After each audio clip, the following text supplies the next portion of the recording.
आफ्नो गाडी चलाउँदै अगाडि बढिरहेको छ। हामी दुर्गा अगाडि बढिरहेका छौँ। निकै ठुलो मात्रामा युवाहरूको उपस्थिति देख्न सकिन्छ। ठुलो मात्रामा युवाहरूको उपस्थिति, प्रहरीको मार्च गरेर दुर्गाको चाहिँ आफै अगाडि बढ्दै हुनुहुन्छ।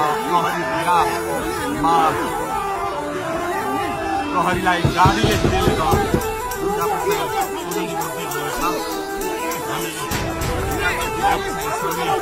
अगाडि बढ्दैछौँ। जहाँ कसैले रोक्न सक्ने अवस्था छैन, कसैले प्रहरीलाई दुर्गा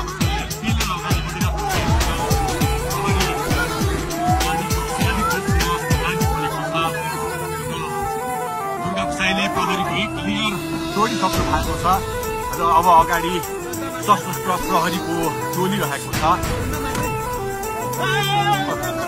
उहाँ अगाडि बढिराख्नु भएको छ। यो गाडीमाथि प्रहरीले अन्दाज लाठीचार्ज गरिरहेको छ। तपाईँ देख्न सक्नुहुन्छ।